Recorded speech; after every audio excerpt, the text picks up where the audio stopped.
Today I want to talk to you about football. Well, most people have either played or watched football. You know that feeling you get when your team comes back in the end and wins the game, or you see that big hit right as it unfolds. But there are some negative things that can be associated with it.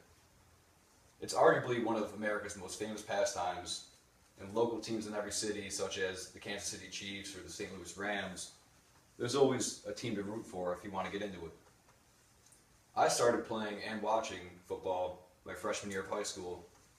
And ever since then, I've watched the movies that came out or paid attention to the news articles that when in the news, both negative and bad. So I know a little bit about it. Today we're going to talk about the history of football, where it came from, how it's changed, injuries associated with it, both anything from a sprained ankle to a broken neck, and what's being done about it to prevent it and to treat them. Now every sport has to come from somewhere, and football is no different.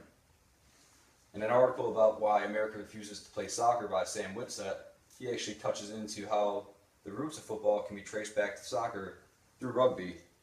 And how rugby was founded when, in a soccer match, end of the game, a player got so upset about no scoring being done, he just picked up the ball and threw it in there.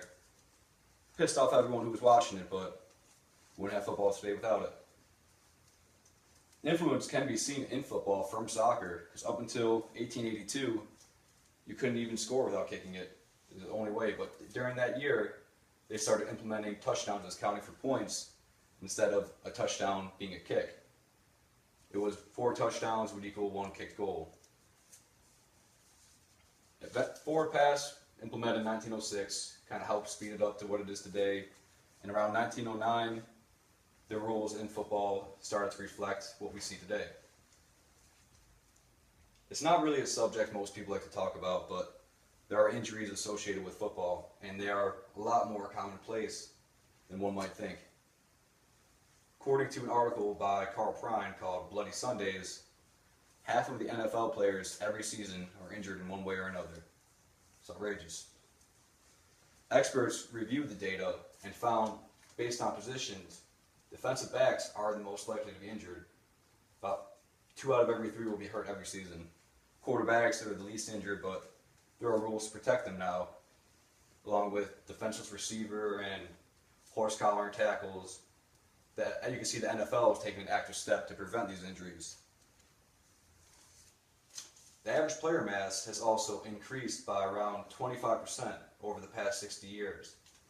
And with an increase in size like that, you're going to get your harder hits, and you're going to have a multitude of other health issues off the field from being overweight. So it's clear that something needs to be done about this. And a study was done in 2011 to kind of work towards this, trying to reverse your brain damage and help people deal with their substance abuse problems. In this study, they found by doing the research ahead of time that former NFL players aged 30 to 49 are 20 times more likely to be diagnosed with some kind of dementia-related health issue. So in the study, they got their players, if they were overweight or obese, they encouraged them to lose weight. And all the players, regardless of size, were given a brain enhancement supplement. With their numerous nutrients, they're trying to enhance blood flow, decrease cortisol, enhance acetylcholine, and antioxidants.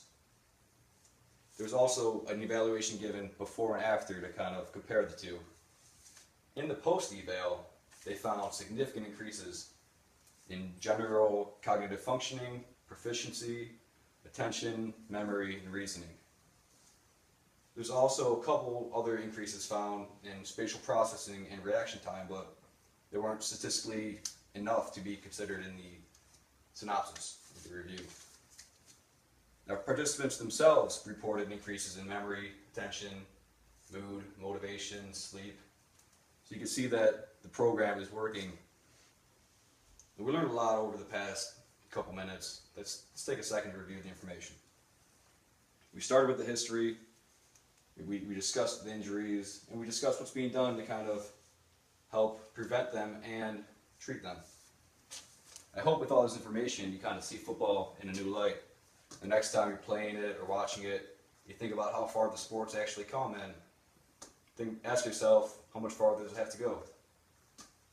Thank you. Does anyone have any questions about any of this? No? All right. Thanks, guys.